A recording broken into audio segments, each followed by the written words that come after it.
All right, guys, good afternoon and welcome to the TAC Resolve Color Science Talk today with Colin Kelly.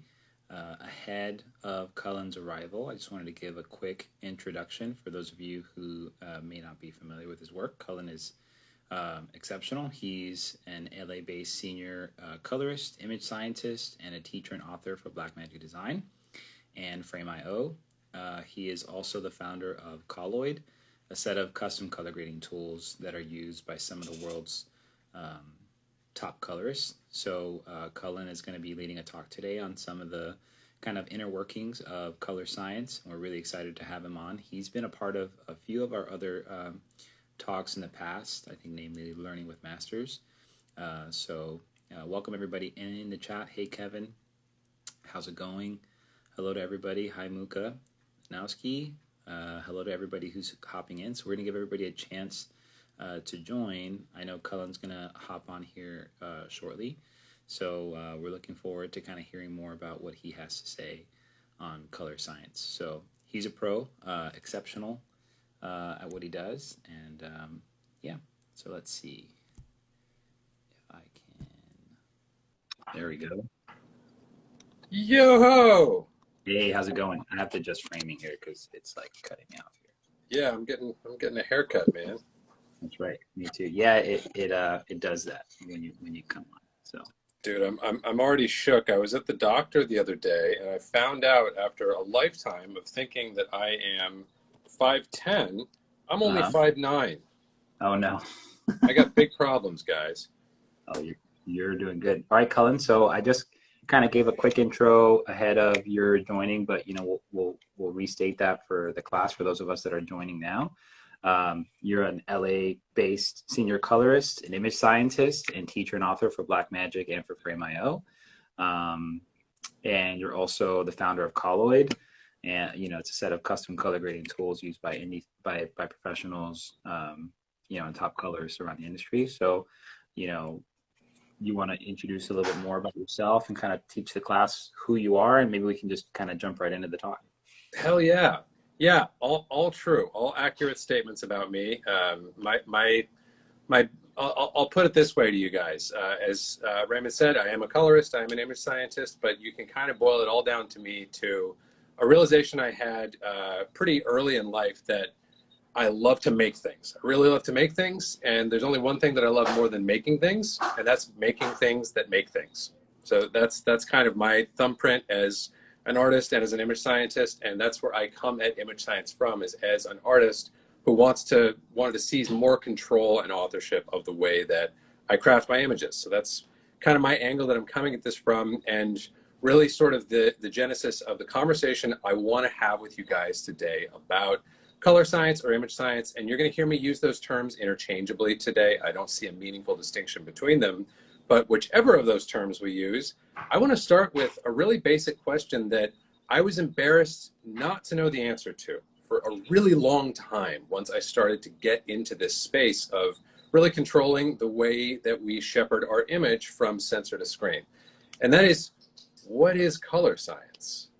Like, it's a cool word, and I don't know about you guys, but for a long time, I'll put it this way, my best kind of fuzzy working definition in the back of my head was color science is a cool thing that smart people with more training than me do to make images look better, or to make cameras work, or make displays work. And that was kind of like the level of precision I had to my definition of color science. And that was the way I thought about it. And, it didn't really go much further than that for a long time. But I want to give us a bit more of a succinct and meaningful definition than that, okay? So color science, one of the challenges of it is there's so many avenues and corridors of it. And it's a big subject that can be used to refer to all different areas of image reproduction, or the human visual system, or, mathematics or physics or light. So there's all these different corridors and aspects of image science. But for us as colorists and as artists, what is color science? It's almost easier to answer it by saying, what isn't color science, okay? So if we just go through a mental exercise and we sit down in an imaginary movie theater right now and we watch a beautiful print of our favorite film, okay? Digital print or film print, whatever you want it to be. Color science and then when we're looking at those images, and I want you guys to, in your mind's eye, go to your favorite frame from that movie. I've got some personal favorites. When Brando's close-up shows up in Apocalypse Now, there in Act 3, that's a high one on my list for me. That moment when I am experiencing Marlon Brando's face, that is not image science. That is experiential. That is what scientists call phenomenological. That's something that you can't write down or quantify. My experience of that image and what it evokes in me. Everything else, image science, literally everything else that we do in terms of capturing and manipulating and reproducing images is image science. So, and then you can kind of like, if we understand that at a basic level, we can then understand that the entire production and post-production industries, and our industry as colorists, and the software that we use, all of those things can be thought of as wrappers and layers around that machine language, if you will, of color science. For those of you who don't know or don't know anything about programming, there's different levels of programming language, and there are some programming languages that you guys are probably more familiar with, like Python, that is almost plain English. Like I can look at a Python script and know nothing about coding, and I can sort of make sense of what I'm seeing here because it's written in words and English, and it has a particular syntax that's not totally foreign to the human like verbal system. If we keep drilling down into the actual language and instructions that we have to give to computers to make them run, that's machine language. It's literally ones and zeros, and nobody writes in machine language. Nobody can read machine language. I mean, I'm sure there's some lunatic out there who can, but I can't, and certainly most programmers and developers can't. So we can think of image science in its purest form as the machine language of image capture and reproduction. We don't really swim at that depth for most of our process, certainly not as artists, and even engineers and color scientists are going to develop tools and algorithms and methodologies so that they can rely on image science down at that machine language level, but they can work with things in a bit more of an intuitive and user-friendly way. And so if we think about what image science is everything, and the only question is, how far down from the surface of things are we able to go, and do we want to go as artists when we are working with images? So that's you know, kind of my working definition of color science for you. You could think of it as the iceberg below the surface of image capture and reproduction. Right. And it seems like the deeper you get into, you know, fluent language and color, you know, as a colorist or as an artist, the more, you know, it would benefit you to know the technical nuts and bolts of really figuring out how to manage the sequence from what you said, from sensor to screen, wherever that's going to be, whatever that looks like. You know, it has to only make you better. So yeah, that's absolutely right. And that really leads me to another topic or observation that I'm really passionate about, which is that, as Raymond just alluded to, there is no like clean division between where creativity and color grading and artistry stops and image science begins. And we're actually going to talk about that more a little bit later today, because it's it's a fallacy that has kind of snuck into modern image mastering workflows. But the only clean division that we can find, if we start to think about this stuff in a deep way, is the only edge that we can find is the outer edge of our knowledge, in terms of how much do we understand, how far down below the surface of things are we able to travel. And that's the only edge that we can really identify. Because I can tell you guys, like, there's, as we've talked about before, this is a big subject, and I'm nowhere near an expert in every area of image science. We could spend lifetimes trying to accomplish that goal. But the further I go, the more I realize, like, oh, that wasn't the edge that I thought it was, between like, oh, that's me being creative and that's me being technical. That was just the most that I understood before. Right. Now that I understand more, I'm still in the same ocean. I'm just seeing more of it, if that makes sense. So that's a really important thing, I think, for all of us to understand about image science, is it's not some other. It's just something that we don't yet have a perfect understanding of. And that goes for everybody in this room, me included.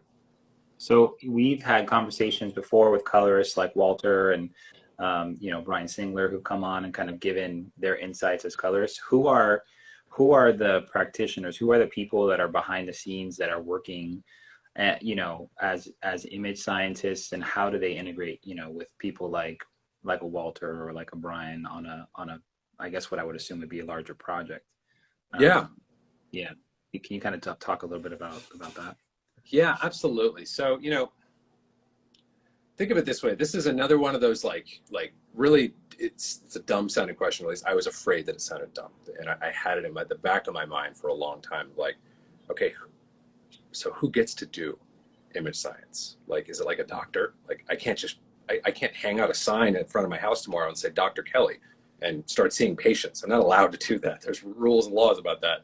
And I mean, I even had that question when I was working starting as a colorist. Like, do I get to be when do I get to say I'm a colorist? You know, and the same thing with image science is like, who gets to do image science? Who gets to be a practitioner of image science? And as Raymond alludes to, there are some usual suspects there and some people that we really rely on who do understand this stuff probably more deeply than most of us in this room will, certainly me included. And those are, you know, like at larger post facilities, there are you know, like image science teams and staffs who are responsible for supporting the creative and artistic endeavors of the colorists with really good image science and saying, hey, I need a transform that does that, or I need a custom tool that does this, and these really smart people who can do it. So we can think about like the sort of usual suspects of, you know, like who are the practitioners of image science? Certainly we have image scientists themselves, and those image scientists can be academic in flavor, or they can be professionals such as, you know, like the folks I just mentioned who work at post facilities.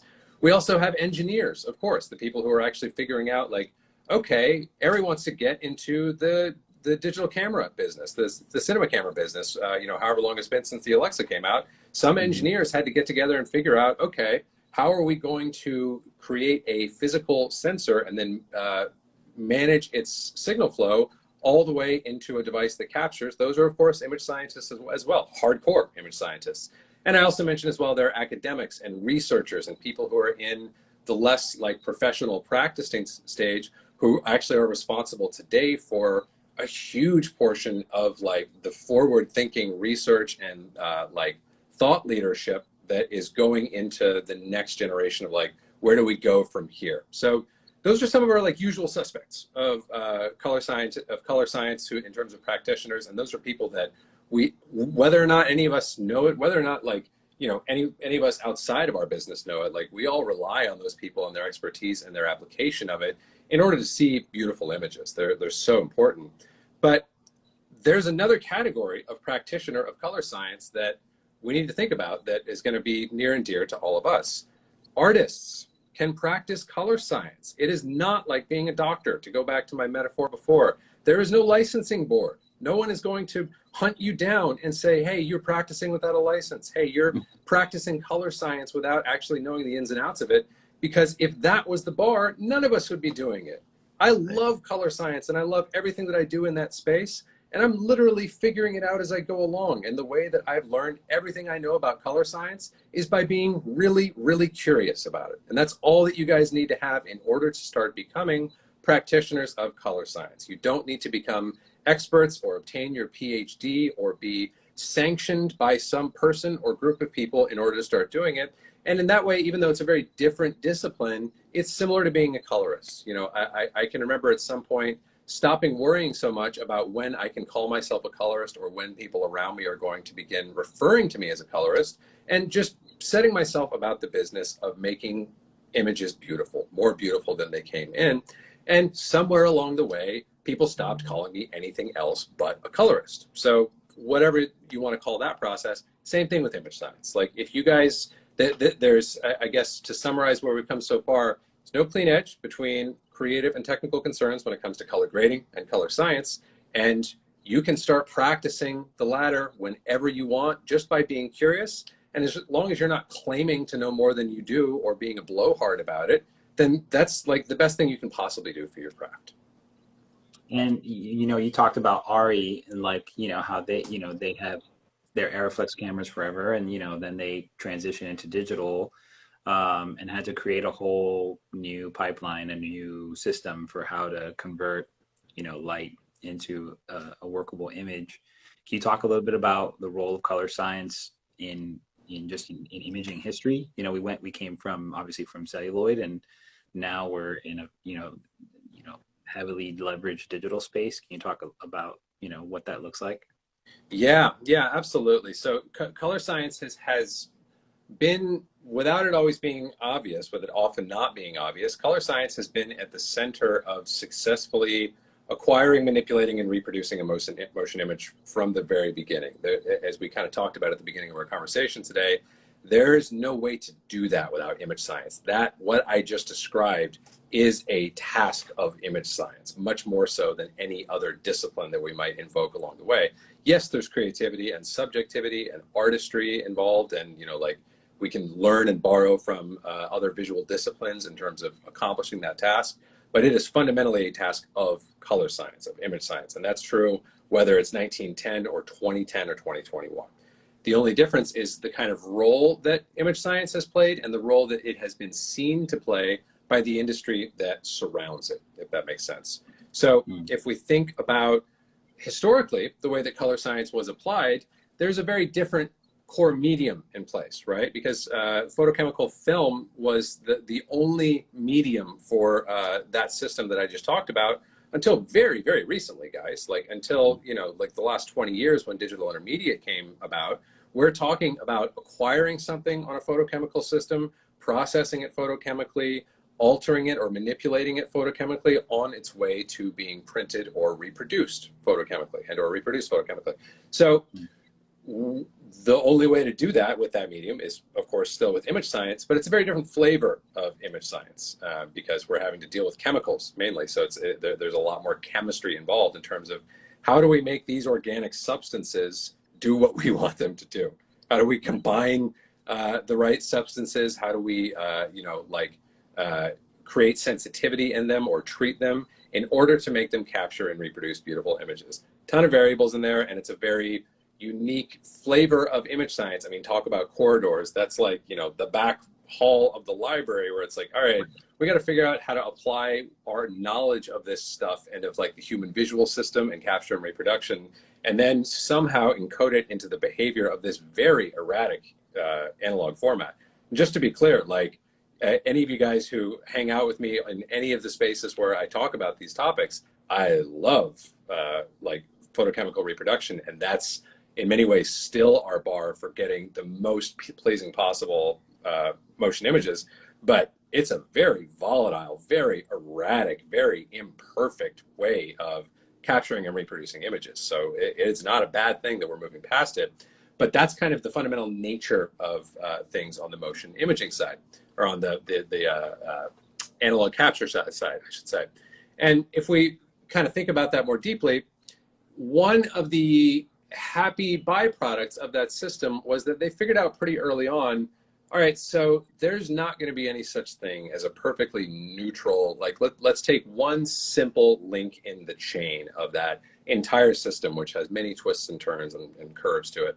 Let's look at arguably the most important link in that chain, which is this.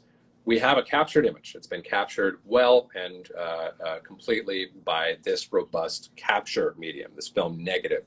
We now need to put it into a visible state that makes sense for the display medium that we're going to be reproducing it on. In this case, that's going to be a positive film print with light shining through it, projected off of a screen. So that's a technical challenge at its base. We need to figure out a couple things. We got to figure out how are we going to fit a pretty large dynamic range. I have to shrink my hands in to fit into Instagram here. How are we going to take a pretty large dynamic range and squeeze it into a much smaller dynamic range? A 48 nit theatrical projection ain't much. The only reason it works is it's a pitch black box and there's no comparison or reference point to say like, oh my God, like there's a sunlight glinting off of a lake over there or something like that. So if we think about just that challenge, there's the conclusion reached pretty early on in the history of motion imaging that like, hey, we're not going to be able to just, even if we could design the perfect theoretical transform in a way that a modern color scientist might, they didn't have the technology to implement that in an objective way. So from the very beginning, you have this merger of the technical consideration of like, Well, we need to fit, first of all, this negative image into a positive state, or we need to transform it into a positive state, rather. And then we need to compress the dynamic range and the gamut of this negative image into what this display system can reproduce. Those are technical considerations, fundamentally. But from the very beginning, we have to we combine those with like, well, along the way, we're going to get stuff that we just can't control. We just can't iron out of the process because we're dealing with a living organic medium. So with that in mind, what happens almost from the very beginning of motion imaging when we're talking about film is they start figuring out like, okay, if we have to abandon this idea of a technically perfect, objectively ideal reproduction, let's at least tip the scales in our favor. Let's make the images look good. Right. So that's what starts happening very early on in the history of motion imaging, is they start figuring out, how do we combine the technical considerations of negative to print and with the creative and aesthetic considerations? And you can hear Kodak and Fuji color scientists talk about a term that's often used called preferential color mapping, where they're like, hey, it turns out not all colors are created equal, and some humans and humans prefer certain shades of green or yellow or gold over others. And so we're going to start baking into this system, which we can't control all these remappings of anyway, but we're at least going to start to skew those remappings into a space that we as humans find generally palatable. Right. Everybody with me so far? Am I launching off into outer space? No, you're doing great, and you have some people wondering if you're like a time lord because you speak like you're like a 400-year veteran of color science. It's like, where did he come from? How old is he? You guys ever hear the saying that an expert is someone who knows more and more about less and less? Mm-hmm. That's me. This is all I know anything about. So just keep me on this subject. So as far as image science now goes, it feels like there was a lot of like infrastructural shift at the beginning. Like, how do we, create a DIT? How do we, manage these digital files? And then there's been constant evolution, of digital capture technology. It's becoming more and more robust and more, just feature rich, and trying to get to the level of quality of reproduction of film. And we're at a a tipping point of that. So how is color science now kind of like affecting and shaping modern color grading? As both are kind of dynamic, right? Yeah, absolutely. So let's like, I'm gonna like stay on the ride a little bit and see if we can just track that chronology we're talking about, from like, how did we round that corner from like the photochemical to the digital processes that we are living within now.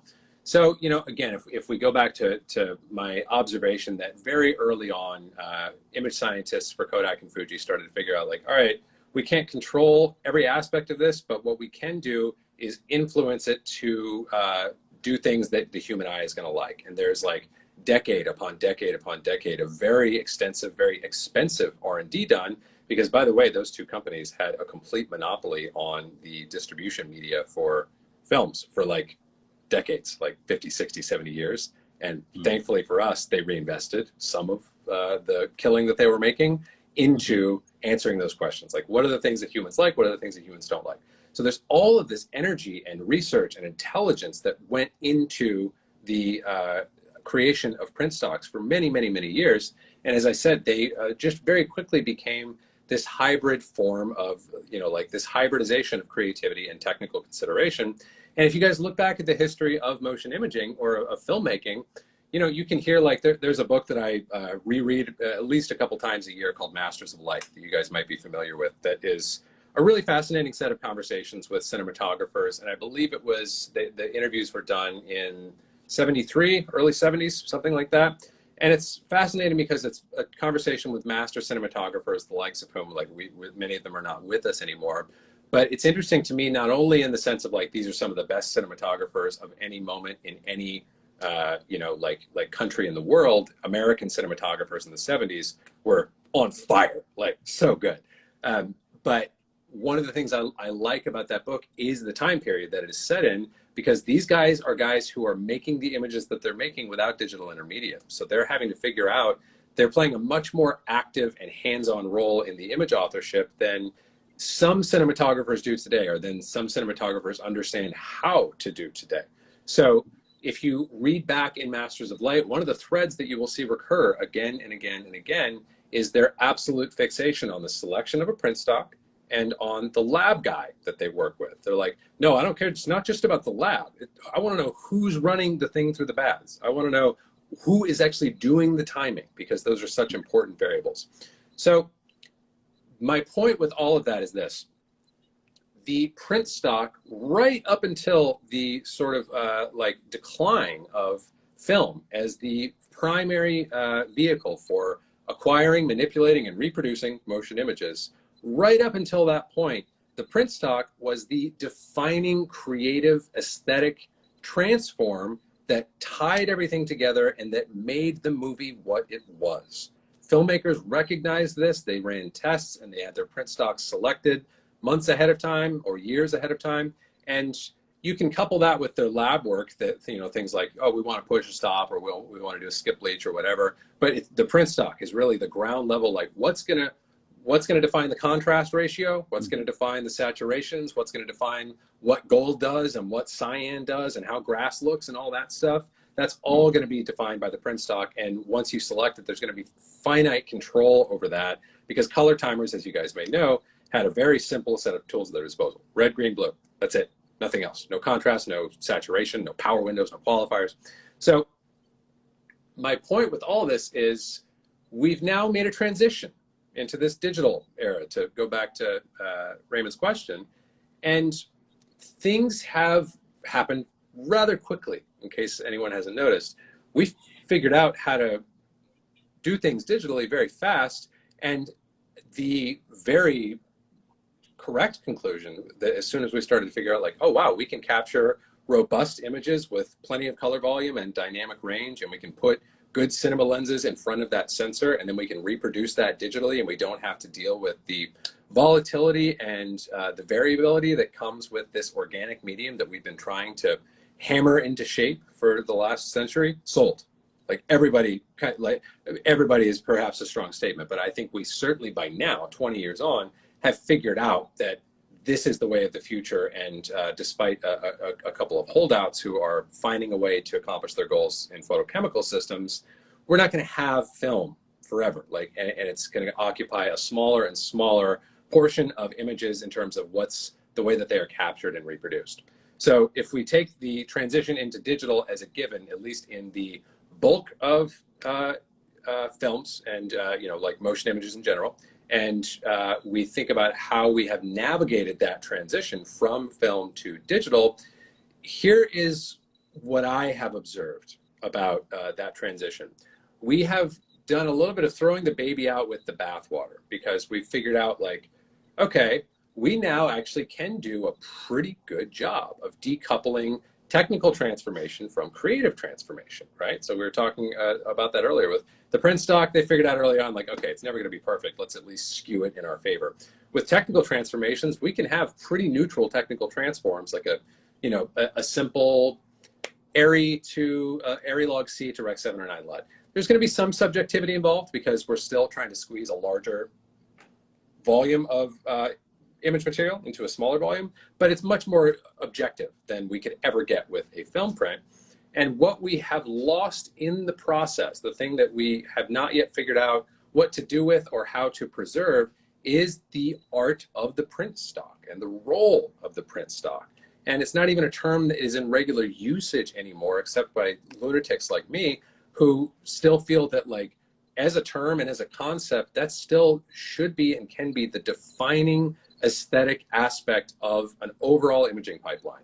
Yeah, I'm going to grade at the shot level. Yeah, I'm going to say, I think you could trim a half a stop there, or I think you could knock that down or do a point of yellow over here, or whatever. But the global aesthetic glue, the room that everything's going to be in, the creative color space that it's all going to inhabit, that can and should be defined by what we might call a digital print stock.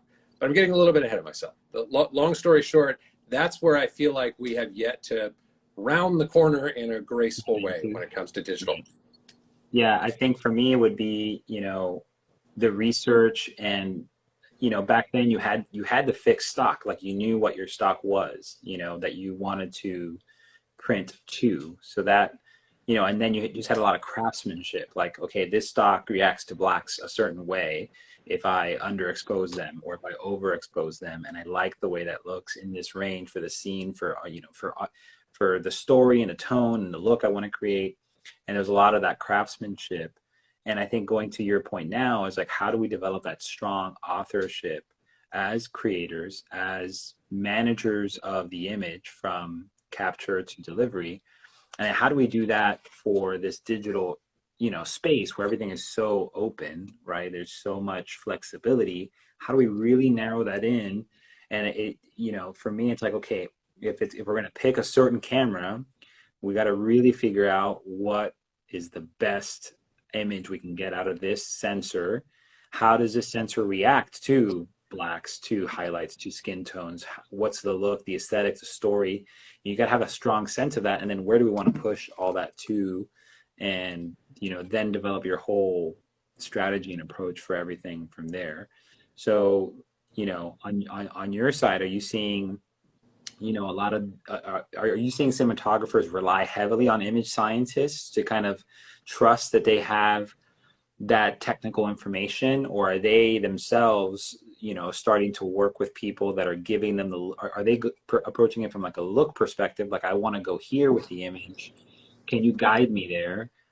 Is that kind of like the role, or, because for me, I love the idea of eventually having enough knowledge and information that would allow me to have as much, self authorship in that space, a lot of strong information. So then I can collaborate equally and not just trust, that the print guy or the processing guy in the lab is going to do the job right. I guess that's why people tend to work with the same people over and over again, because they have that certainty just from experience. So can you talk a little bit about that? Or Yeah, absolutely. A bunch of good ideas and questions in there. So I think in terms of what cinematographers are looking for and where they're at, cinematographers are responsible for, like, they've been some of my most important teachers to me, both my clients and the wealth of information for any of you guys who aren't already reading every article in American Cinematographer every month.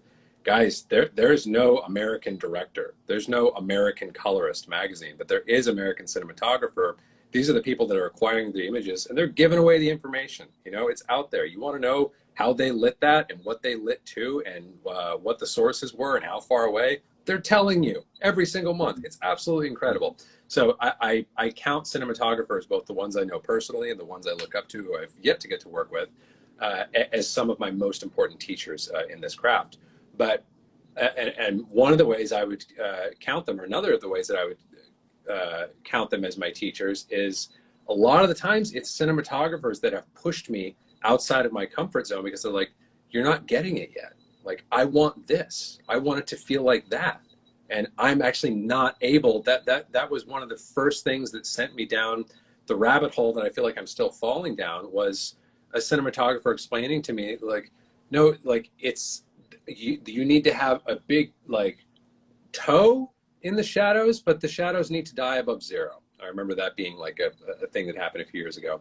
And knowing what I know now, I actually could accomplish that reasonably well in DaVinci Resolve. But that's just one example of something that you might want to or need to go outside of a traditional set of color correction tools in order to accomplish, in order to provide an aesthetic or a look that a cinematographer is looking for. So yeah, I see cinematographers continuing to be very hands-on, and in some cases becoming as or more knowledgeable about this stuff than your average colorist, in terms of, like, forget like what's correct, forget what the software is foregrounding to me and telling me I should use. How can I, as the image author, as the original person responsible for the acquisition of this image, how can I ensure that the way that that light hits that sensor and then is ultimately reproduced on the screen reflects my creative intent and the creative intent of my director, my production designer, and all the people that I'm working with? That drive and passion to, like, figure that out has led some of the cinematographers I know to get incredibly astute about this stuff.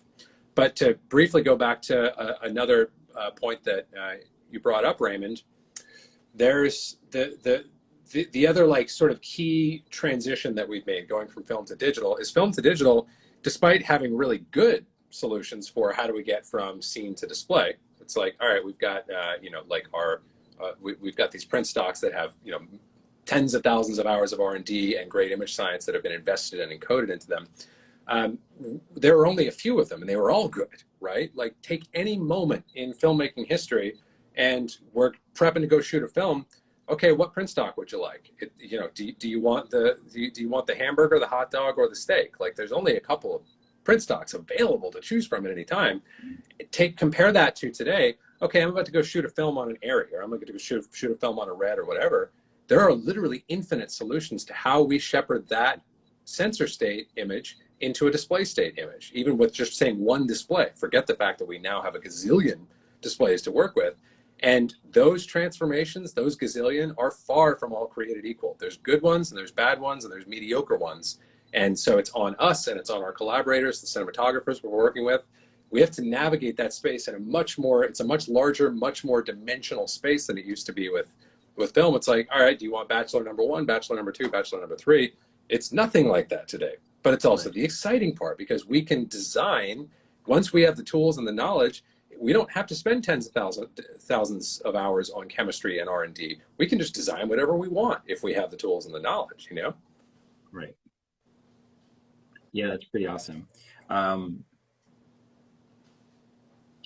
So what would you say, I guess, is like the most desirable outcome of all of this? Like, what's the most significant part of, you know, the image science process, and just kind of creating these looks that we want, you know, because we do have all this freedom, right? There's all this, like, we're basically limited by our knowledge, you know. It's like, it's the deepest pursuit. It's like the biggest ambition. Like, how do I get more information to deliver you know, because once you cut and print, you're done.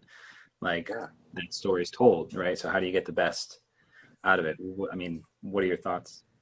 Well, first of all, when I figure that out definitively, I'll let you know. But in the meanwhile, I've got some ideas for you guys. So I'm going to try to, I hope I've like challenged you or given you a couple of multiple new things to think about today, but I want to leave us with really like sort of 2 key ideas or observations that we can make about all the stuff that we've been talking about today. So the first thing that we can talk about is this. The most significant, the most desirable aspects of our images in terms of their aesthetics don't come from ground level adjustments. So it's not a question of like, oh, if I could just get a little better at turning my lift knob, that would make the difference. That's nice. That would be good to get really good at turning your lift knob. But that's not, you know, like as an artist, I'm always looking for, where can I make the most gains with the least effort, with the shortest amount of time? And for me, that's not happening at the ground level, at the micro level. That happens at the macro level. That's that concept. The most important contribution of photochemical image science to our practice today is that premise that, hey, we can and we should be sculpting all of our images so that they are living within a unified color space with a common contrast ratio and with common color characteristics that shoot through everything. And that's where the greatest aesthetic impact of what we do is going to be made. It's not at the micro, at the shot level, which would be, at least was my intuition. It's going to be on a larger, more macro scale. It's the process that we run everything through. So that's kind of idea number 1 for you guys to think about and decide whether or not you agree with me on. But that's that. I would bet you a lot of money that that's where, you know, I'll just put it this way. That's where if we take for granted that I have any clue what the hell I'm doing as a professional colorist, that's where I make my value adds for my clients. Yes, I'm good at doing shot level things. That's price of admission. Like, we have to be good at doing those things, but I'm good at designing overall worlds for things to live inside of. Okay. So that's number 1. The most significant and desirable aspects of the aesthetics of our images come not from ground level adjustments, but macro level processes. And really moving on from there, we can end up with sort of 2 responsibilities that I want to leave you guys with as colorists, and that I take really seriously for myself. First of all, we owe a debt to the century of color scientists who came before us. We need to understand what they did in a thorough enough way that we can pluck and pick and choose the very best of that tradition, and we can safely portage it over into our digital realm. We have that responsibility. So the opposite of taking up that responsibility would be opening up Resolve and starting to spin knobs and being like, as long as I can get a good image, who the hell cares? No, right. You owe that diligence to the century of smart people and research and creativity and imagination that went into your craft before you got here. You owe that responsibility not to do what they did, but to understand what they did, and then to borrow what you like or don't like from it accordingly. And then the next responsibility that you guys have that is just as significant, we all have this, we got to move things forward. That's what those guys were doing. They weren't trying to copy somebody else and satisfying themselves when they hit that bar. They were trying decade after decade, year after year, after already succeeding on any but the highest scale. They were trying to do more. They were trying to make it look better. They were trying to make transforms that would make more images look better to more people more of the time, year after year after year. We need to do that, and we're not quite there yet. So when I say we need to move things forward, the reason I mention that in the context of this color science talk is it kind of connects up to what we were talking about earlier. That's not going to happen by getting better at the guy who taught you at turning knobs. It's just not. You might be better at that person, but your client probably isn't going to notice. The people who sit in the theater, they're not going to notice that, like, oh boy, you really knew that one extra 0.01 on the contrast would have been too much. Like, that's not where you're going to make your money. What we need to do is to design and implement tools and processes that borrow from the best of the photochemical tradition and then push the needle forward. So that's kind of my manifesto for you guys about what we need to do next. Yeah, I think just having, like Walter talked about during his masterclass, having a very strong technical understanding and doing a lot of the research and kind of figuring out at the bones level what's going on. That way, when he's turning knobs, he knows why, Yeah. And I think that's really important. Somebody made, speaking of, just a dynamic landscape for digital capture and for grading and for, developing these transforms, somebody had mentioned the role of AI and that kind of technology and how maybe you would see that, going in the future. How does that inform? How does that assist? How does that shape, this process of creating things that are culturally, palatable, let's say, for us? Yeah, I mean, it's a fascinating question, and AI is, that is, I think for any of us who are paying attention, AI is going to be the defining and maybe the last technology that we really need to concern ourselves with as human beings. So there's really not, it would be difficult to overstate the significance of AI to human existence, much less to our little narrow corner of it. But I will say this, there's a really interesting graphic that I wish I had. Well, I don't know how I would present it anyway. This is, by the way, so weird not having a Resolve screen to fall back on. I feel naked. Right. I always have a control surface to hide behind. If we think about AI, there's a really good observation that was made by, I want to say, a guy named Hans Moravec, who talked about the landscape of human competence, I think was the terminology, but basically you can summarize it in an image. If you think about an image where I'm looking at, to go back to our metaphor of an ocean, if I'm looking at, kind of like a split level where I can see the bottom, I can see the ocean floor down here, and I can see the water line of the ocean here, and then I can see mountains and peaks of various heights going all the way up to very, very high mountains and peaks. And his analogy is that AI is water that's being poured into that ocean, and it's slowly subsuming more and more of the tasks that humans traditionally do.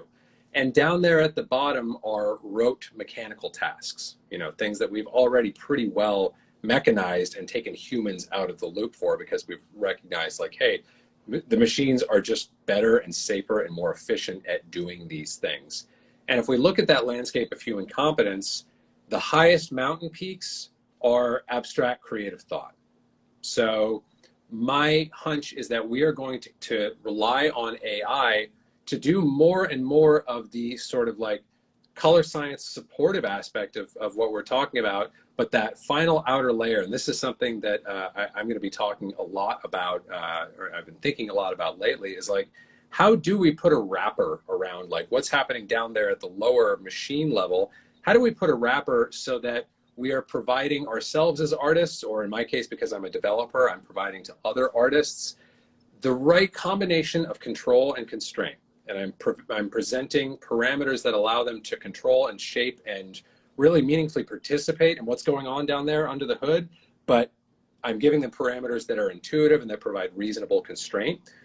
So all of that is kind of like where I see the human factor persisting for the longest, whether we're talking about color grading or music or you know, any other abstract creative process. That's where we're going to hopefully have a role to play for at least a few more years before we're put out to seed, and then we all have to figure out how to live with each other when we don't have to when we can't blame money or you know, all the other reasons that we have for why we're such assholes to each other.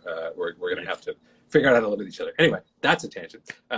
But that would be kind of my answer there, is that hopefully at the very hopefully we're all perched at the very tippity top of the very top mountain peak there, and we're watching the water climb, and we'll be able to hang out up here for a little while longer before we're obsolete. All right, I just wanted to ask the class before we wrap, if they had any other questions. There were a couple of good ones, you know, people had submitted, but I just thought it was nice that, you know, we were able to kind of tie it into some of our discussions. And, you know, to piggyback on your last point about taking what we have now and pushing it forward, I think that's just the call. You know, that's like we're all current standard bearers for this, you know, legacy, you know, that we've inherited of just imaging, and we're at maybe the most exciting time ever, you know, for it, just because there's so much, you know, there's so much openness now that we can kind of tackle and do stuff with, and everything's always so, you know, changing, in the new standards and HDR and you know, all these different you know, things you know, in your bio it says you work with Frame.io, and they're doing a lot of things infrastructurally just to tackle the boundaries on, you know, just the logistics of working in the field and getting to edit stuff. So it's nice to see, you know, so many people really rallying around, you know, this challenge. So if we have any other questions or any other things, please go ahead and send them through. Did you have anything else you want to say? I kind of mentioned at the beginning of the talk that there was some stuff going on that, you know, we want to get into. Let's pop the cork. You guys, that's plenty for me. I hope that's some interesting thoughts for you guys. I mean, the last thing I would say about the image science thing, I've left you guys with some conclusions and some hopefully interesting ideas. But the last thing I would say is that if you've ever been wondering, is image science for me? Am I smart enough? Am I qualified enough to start like utilizing it and practicing it? The answer is yes, it is for you. Get in there, get curious, and start fooling around, start making mistakes, start sounding stupid. It is not for someone else to give to you, it is for you to control and contour as an artist. And like we talked about at the beginning, the only division between creativity and technical, the only division between color grading and color science is the edge of your knowledge. So keep pushing that edge outward, and you're going to find that it all integrates really, really organically into your practice as a colorist. So for those of you who may be interested, we are doing a 3-day creative color science masterclass with Colin at the beginning of October, October 1st to the 3rd. So Colin, do you want to talk a little bit about what that means and what people can expect for that experience, and kind of get us pumped up for that outside of what you've already kind of turned us on to? Yes, I do. So it's going to be so much fun. I'm so excited to talk about this stuff.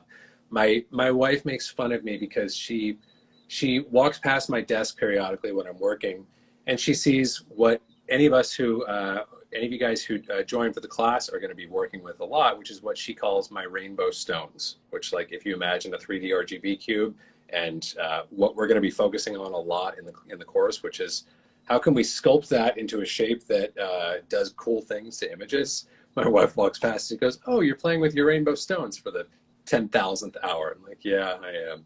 So that's all you guys need to know. We're just going to make rainbow stones. But I'll put it this way. Everything that I was just talking about, how can we meaningfully design macro level processes and systems that create a color space, a creative color space for our images to live within and treat things well. That's what we are going to be doing in this course. So we're going to try to move beyond, you know, like if we, the sort of like generic term that we could think of right now is we're talking about look development. Like to make things really simple, I want to help you guys to develop looks. That's all that we're really fucking talking about, essentially. But I want to do it in a more holistic and sounder way than we tend to, because as colorists, we don't really get much training on like what are the better and worse ways to develop looks. We also don't get many great tools. Like the best ways, by my measure, of like implementing a good macro level digital print stock, if we want to call it that, they're kind of black boxy. Like a lot of us are still using LUTs to do that. LUTs are great. There's nothing wrong with them, but we don't we don't come away any smarter about what that LUT is doing after grading with it than we were at the beginning, because it's just a thing that we do. And we either like it or we don't. Maybe we back off its intensity, but we don't really have granular control over the sub-processes that exist within that LUT, if that makes sense. So that's what I want to work on with you guys, is taking, you know, like the aesthetic benefits that we get from something like a LUT or any of the many third-party plugins that are floating around out there that basically say, okay, do you want that or that? Okay, cool, here it is. I want to take the best of what those things do aesthetically and give you guys the keys to sculpting and crafting and customizing those things yourselves. Right. Yeah, I mean, that really, when it gets back to the theme of authorship and being able to push things forward until you get to that space where you're granularly controlling the entire process, you know, you're still hiding behind barriers, really, and limitations of what's available. Absolutely. So I'm really excited for this course and what it means for just foundational knowledge. You know, I think, you know, equipping people, you know, to be empowered, you know, to share and emote creatively by having those technical understandings and peeling back those layers and demystifying certain things and making it so it's not just some, you know, scary thing in the back room that somebody's, you know, we want to unveil the guy behind the curtain and give you guys a ticket to Oz so you can, you know, create and do your own magic. So yeah, I think that's going to be really special. Are there any specific topics you want to mention that we're going to cover, or do you want to just leave it? I think we've done a good job as far as like just showcasing what people can expect. So yeah, so that, you know, I kind of the main thing that I would say is this. We're going to be using, we talked a few minutes ago about how we are in a state now where, like, okay, hypothetical scenario, I've got my movie that I just shot on my Red, and I want to figure out how best to shepherd that to its reproduction state. It's a huge and multifaceted space to navigate, much more so than anything we had in the photochemical era. So the fundamental question, the place that we're going to start, beyond like, I'm going to show you guys what that space looks like and like teach you how to walk, basically. Like, oh, well, you could go over here, you could go over there, you can climb up there if you want, you can dig a hole, go down there. I'm going to teach you guys how to do that stuff.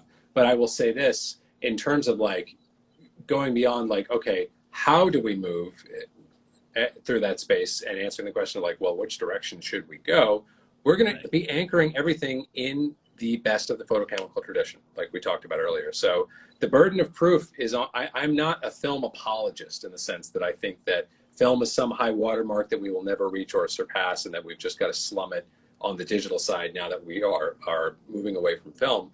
But it is, the burden of proof is on something beyond that, because that's where we've been doing all of our research for the last, you know, century. The best, most extensive, most successful research into image reproduction and doing it in an aesthetically pleasing way comes from the film tradition. So we're going to start there, and we're going to be anchoring things in that tradition.